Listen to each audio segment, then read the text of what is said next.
नमस्कार, स्वागत है आपका। आपके साथ मैं हूं स्टेश नैन मोर। बुलेटिन की शुरुआत करेंगे बड़ी खबर के साथ।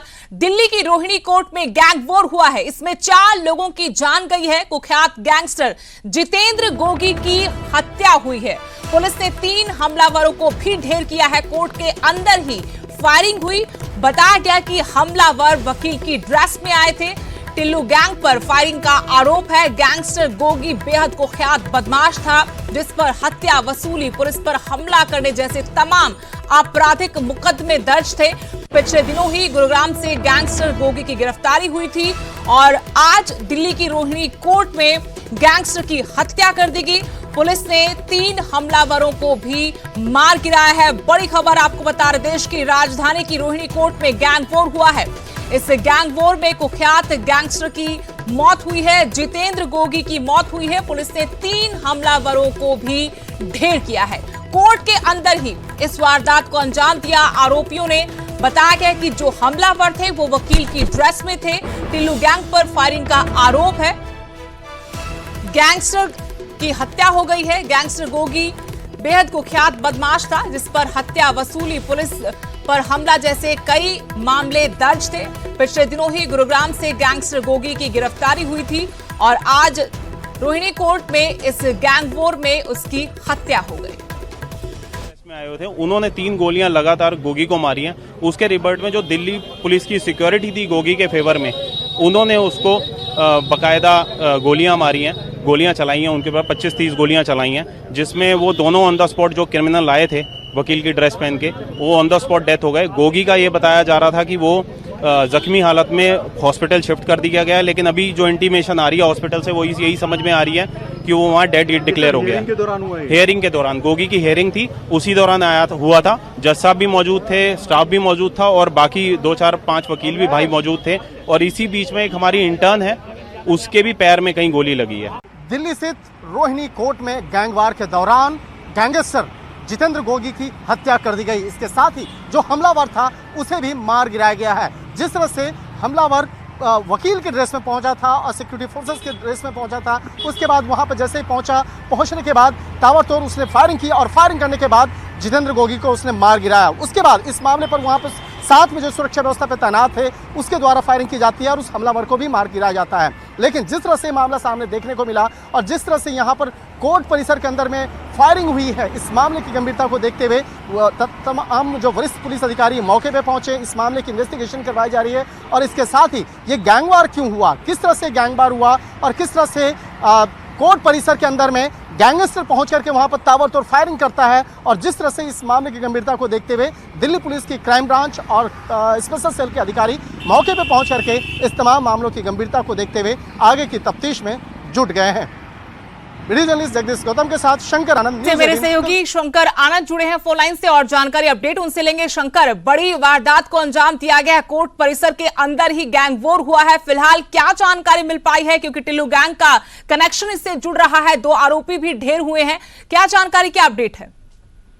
देखिए, जिस तरह से गैंगवार हुआ है और खास तौर पर कोर्ट रूम के अंदर जहां पर जज के सामने आरोपी को लाया गया था, इस वक्त में जिस तरह से गैंगवार हुआ है, उस जगह पर जिस फायरिंग हुई है, इस मामले में निश्चित तौर पे तारीफ करनी होगी दिल्ली पुलिस की, क्योंकि दिल्ली पुलिस की टीम जो मौके पे मौजूद थी उसने उस हमलावर को भी वहीं पे इनकाउंटर के दौरान ढेर कर दिया जिसने गैंगस्टर जितेंद्र गोगी पर हमला किया था। एक तरह से कह सकते हैं जज के सामने ये तमाम मसला हो रहा था, जिस तरह से बाकायदा देखने को मिला। तो इस तरह से कह सकते हैं कि जितेंद्र गोगी की अगर बात करें तो ये बहुत पुराना गैंगस्टर रहा है। इसने खुद कई हत्या से जुड़े हुए मसले को अंजाम दिया, सुपारी किलर कह सकते हैं।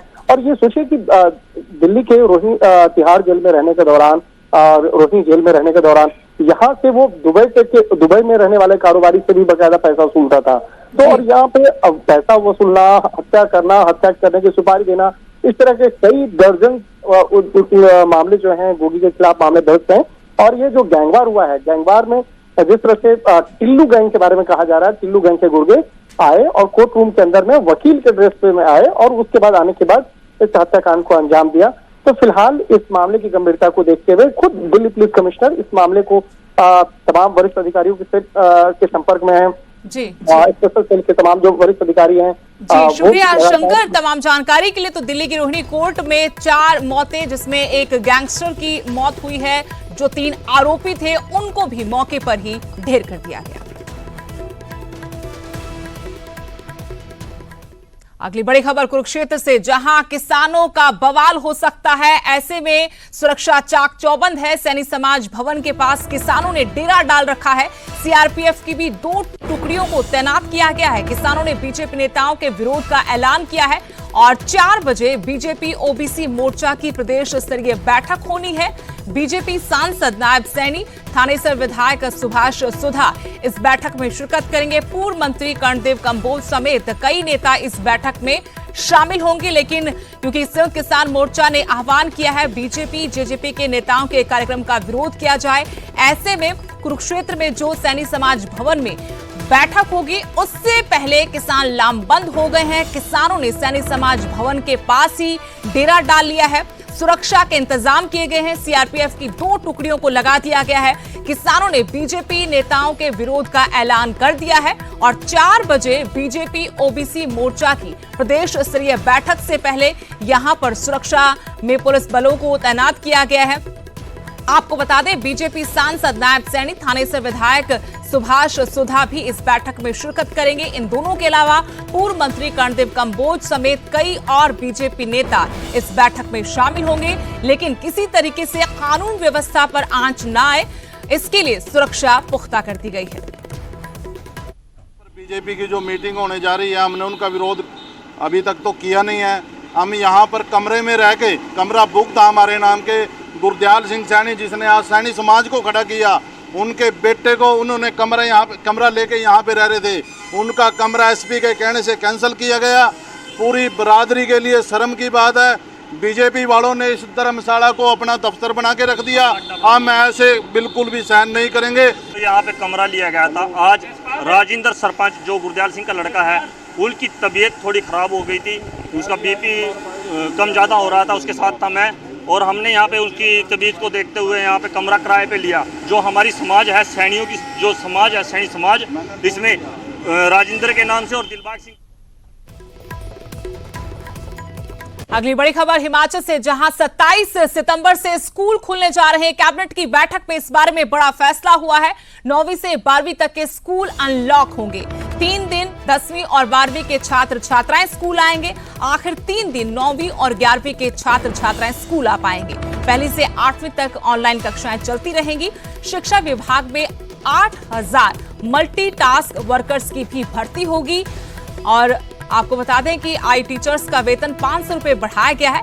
हिमकेयर योजना, गृहिणी सुरक्षा, सहारा योजना के नाम बदले गए हैं। मुख्यमंत्री के नाम से अब ये सभी योजनाएं जानी जाएंगी। लेकिन सबसे बड़ा और फैसला ये है कि हिमाचल में 27 सितंबर से स्कूल अनलॉक हो जाएंगे। कैबिनेट की बैठक में इस बारे में फैसला हो गया है।